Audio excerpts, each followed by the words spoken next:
My first mistake was to try to make him regal, you know. And what they really needed was something more like me. They said, "What do you like as a father?" I said, "Well, I'm really a dopey dad, you know."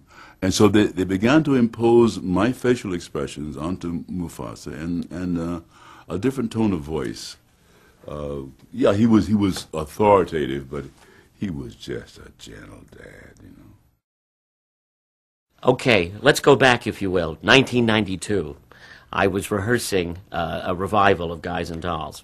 And on a rehearsal break, I went to read for this film. It was then called King of the Jungle. Coming out of the audition room was Ernie Sabella, who was also in Guys and Dolls. And I was going in, and I'm reading, it's a scene with 3 hyenas. So I asked them, would it be all right if I read with Ernie, so I didn't just have to provide 3 different voices and talk to myself. I thought it would be a lot more fun, and so Ernie and I went in and improvised a bit, and also did the scene. And about 3 or 4 months later, they said, "We don't want you for the hyenas, but we're developing these 2 characters. One is a meerkat, one is a warthog." And eventually, by the time we got involved and started recording, it had a new 2 new directors, co-directors, and it was called The Lion King. And these characters were basically comic relief. If it is a Shakespearean plot, these are the clowns.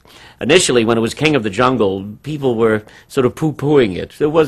People weren't so excited about it. They all wanted to work on, all the animators wanted to work on Pocahontas, apparently.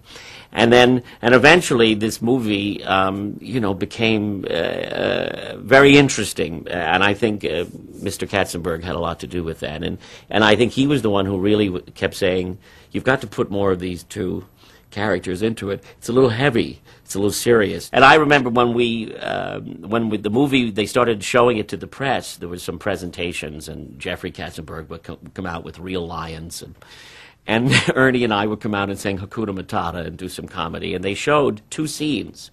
And they showed the Hakuna Matata number, which was very successful. And then they showed this scene with the wildebeest, the stampede.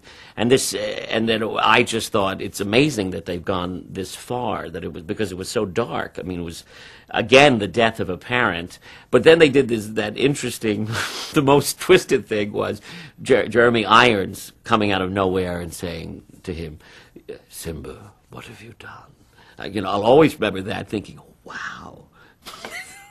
They're also going to lay in guilt and sort of sending him off, banishing him in a sense, and trying to kill him, but he gets away. But I thought that's really something. That's the darkest they've been since Bambi that I can recall. Because the film at that point had gotten so heavy, when Ernie and I came on, there was such relief when I saw it with an audience. It was, people laughed twice as hard because they were just glad to see 2 upbeat characters, and it was great fun to do. And Ernie and I just had a blast.